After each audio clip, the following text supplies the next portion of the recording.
Pour inviter, juste avant ce coup d'envoi, Bernard Lapassé, le président de la Fédération française de rugby. Président, merci de nous avoir rejoints, parce qu'une question déjà nous brûle les lèvres.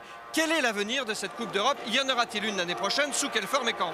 Je crois que l'avenir est assuré, c'est pas encore l'ambiance du tournoi, on le sent bien, c'est pas encore la belle atmosphère. Mais il y aura l'année prochaine 20 clubs, c'est maintenant à peu près certain. Les Anglais ont encore quelques hésitations, mais ils seront présents certainement, avec des poules comme cette année, mais des poules de 5. Et puis je pense qu'avec la rentrée et des Écossais et des Anglais, cette compétition deviendra une compétition incontournable. Vous savez comment seront choisis par exemple les clubs français qui participeront à cette Coupe d'Europe? Écoutez, on a proposé qu'il y ait effectivement les 3 premiers clubs qui sont dans le championnat, c'est-à-dire 2 finalistes, plus on verra comment le vainqueur d'une 3e éventuelle place sera une compétition à disputer.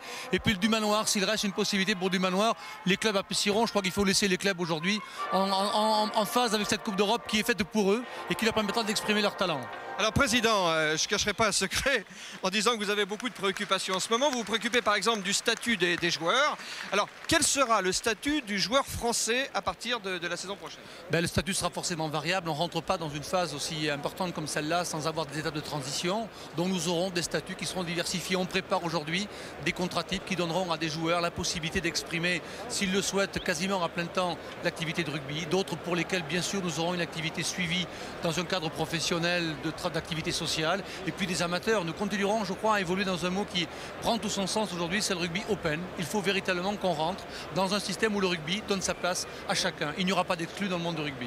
Et si nous parlions des clubs, puisque c'est la fête des clubs aujourd'hui à travers cette Coupe d'Europe, vous savez que l'union des clubs qui regroupe, je dirais, les clubs les plus riches du rugby français milite pour une ligue qui aurait une sorte d'autonomie à l'intérieur de la fédération ou à l'extérieur.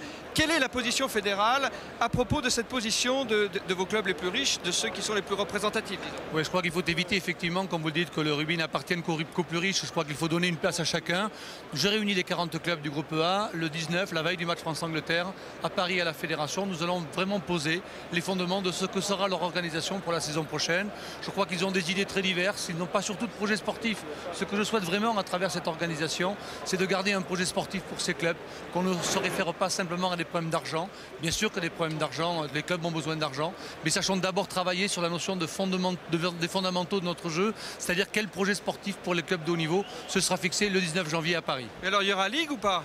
Je ne pense pas qu'il y aura ligue parce que je crois que nos amis du Midi Olympique sont en train de préparer une enquête qui montre qu'il y a quelques diversités d'interprétation et qu'il faut laisser les clubs le soin de réfléchir encore sur la question. Je crois que l'opinion chez eux n'est pas totalement faite. Et combien de clubs par exemple?